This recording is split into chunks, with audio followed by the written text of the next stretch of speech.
ဟုတ်အားလုံးမင်္ဂလာပါဒါလေးကကျွန်တော်တို့ JK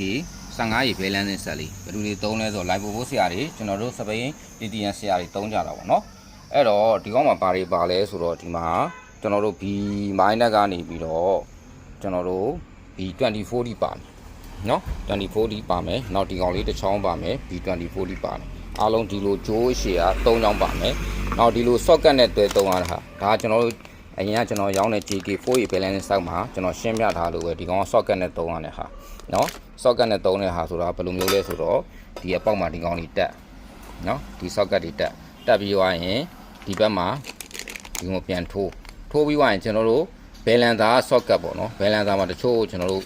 ဟိုစပိန်ဆရာကြီးဆိုကျွန်တော်တို့ balancer socket ကိုဖြုတ်ပြီးဒီမှာလာစိုက်လိုက်အောင်ပဲပေါ့เนาะဒီမှာလာစိုက်လိုက်အောင်ပဲဒါအကျဉ်ရှေ့နဲ့နောက်နဲ့အတူတူပဲကျွန်တော်တို့ balancer socket ကိုဒီမှာလာစိုက်လိုက်ရုံပဲ balancer ကိုဖြုတ်ဟို BN ကိုဖြုတ် BN က socket ကိုဒီမှာလာစိုက်လိုက်ဒီကဂျိုးတွေကိုကျွန်တော်တို့ဒီမှာ join လာလိုက်join ပြီးတော့ကျွန်တော်တို့ဟို 7S BN ဆို 7 BN က socket ကိုဖြုတ်ပြီးတော့ဒီမှာ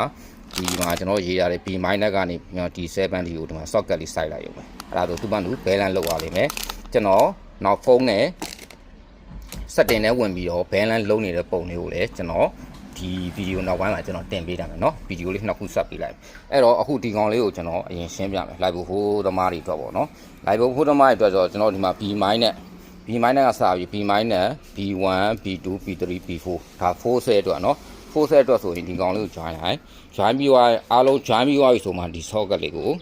ဒီမှာ join တဲ့ socket လေးကိုဒီမှာတက်လိုက်ဒီမှာလည်းရေးရတယ် B minus ကစမယ်เนาะအဲ့တော့ကျွန်တော်တက်လိုက်မယ်အဲ့တော့ဒီမှာကျွန်တော်တက်လိုက်ပြီเนาะတက်ပြီးသွားရင်နောက်ဆုံးဘာထပ်တက်ရမလဲဒီမှာကျွန်တော်တို့ရှေ့က B သူက JK ဆိုတာကျွန်တော်နောက်ဆုံးတစ်ချောင်းပြန်ပေါင်းပေးရ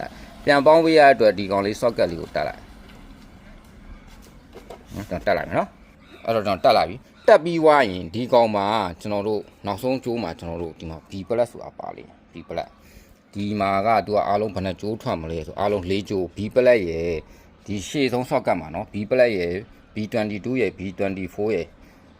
ဆိုပြီးတော့အားလုံးကျိုး၄ချောင်းပါလိမ့်အဲကျိုး၄ချောင်းမှာကျွန်တော်တို့အပေါင်းတစ်ကျိုးကိုပဲနောက်ဆုံးဥပမာကျွန်တော်8ဆဲဆိုရင်8ဆဲနောက်ဆုံးအပေါင်းမှာတက်ကျွန်တော်တို့4ဆဲဆိုရင်4ဆဲနောက်ဆုံးအပေါင်းမှာကျွန်တော်တို့ဒီမှာငုံနှစ်ခုလာဖြစ်တယ်เนาะကျန်တာတွေကရိုးရိုးပဲဟိုပထမ socket ကတက်ထားတဲ့အတိုင်းပဲတက်เนาะတက်ပြီးသွားရင်ဒီရှေ့ဆုံးကဒီ socket ကဒီ